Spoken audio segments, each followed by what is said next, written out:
اهلا بكم. معاكم نجوى عبد العزيز الصحفية. النهاردة في دفتر احوال حصل حادث في محمية راس محمد بجنوب سيناء، محمية اكثر من رائعة ما شاء الله على الجو هناك وعلى الشمس والهواء وكله.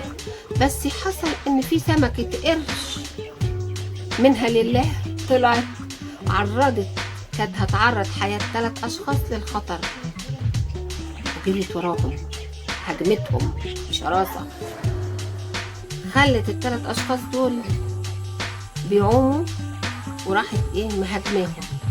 أنا عارفة التفاصيل.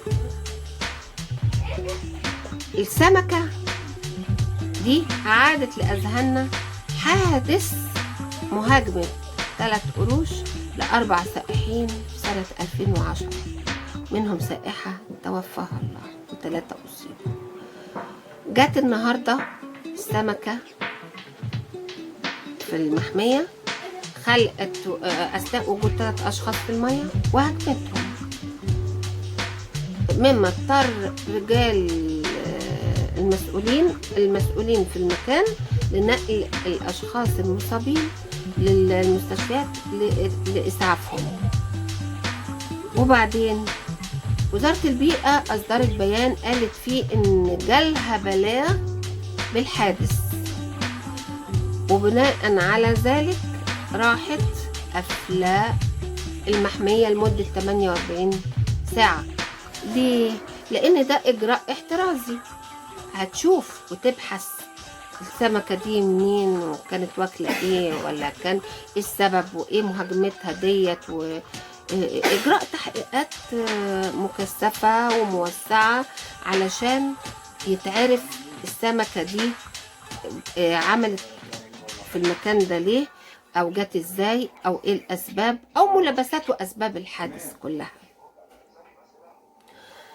وقفلت المحمية كاجراء احترازي، وهتطلع بيان ان شاء الله بعد ما تخلص تقول فيه الاسباب والحيثيات وكشف ملابسات الحادث. ونتمنى ان شاء الله ان يرجع المكان اللي فيه المحمية الجميلة دي لمكان عليه من هدوء والطبيعة الخلابة بتاعت بلدنا. ربنا يجعل بلدنا دي آمنة ويجعلنا آمنين فيها مطمئنين يا رب دايما إن شاء الله. مصر بخير. هنعرف هتابع معاكم الحادث وإن شاء الله هقول لكم على التفاصيل. بشكركم، وإذا عجبكم